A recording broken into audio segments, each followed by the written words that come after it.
তিন নম্বরে যে ক্ষতি হয় তা হলো দূষিত পদার্থ বের হতে পারে না। মূত্রথলির মধ্যে জমে থাকা দূষিত পদার্থ দাঁড়িয়ে প্রস্রাব করার কারণে নিচের দিকে চলে যায়, যে কারণে সেসব ক্ষতিকর পদার্থ শরীর থেকে বের হতে পারে না। এভাবে দিনের পর দিন দূষিত পদার্থ জমতে থাকে, ফলে শরীরের স্থায়ী ক্ষতি হয়। অপরদিকে বসে প্রস্রাব করার কারণে মূত্রথলিতে চাপ লাগে, যে কারণে শরীরের এসব দূষিত পদার্থ সহজেই বের হয়ে যায়। যাদের দীর্ঘদিন ধরে দাঁড়িয়ে প্রস্রাব করার অভ্যাস, তাদের ক্ষেত্রে বয়সের সঙ্গে সঙ্গে প্রস্রাবের বেগ কমতে শুরু করে।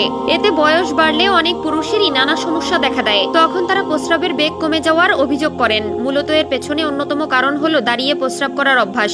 4 নম্বরে দাঁড়িয়ে প্রস্রাব করলে যে ক্ষতি হয় তা হলো অস্বস্তিতে থাকা। যারা দাঁড়িয়ে প্রস্রাব করেন তাদের রক্তচাপ ও হৃদস্পন্দনের গতি বৃদ্ধি পেতে পারে।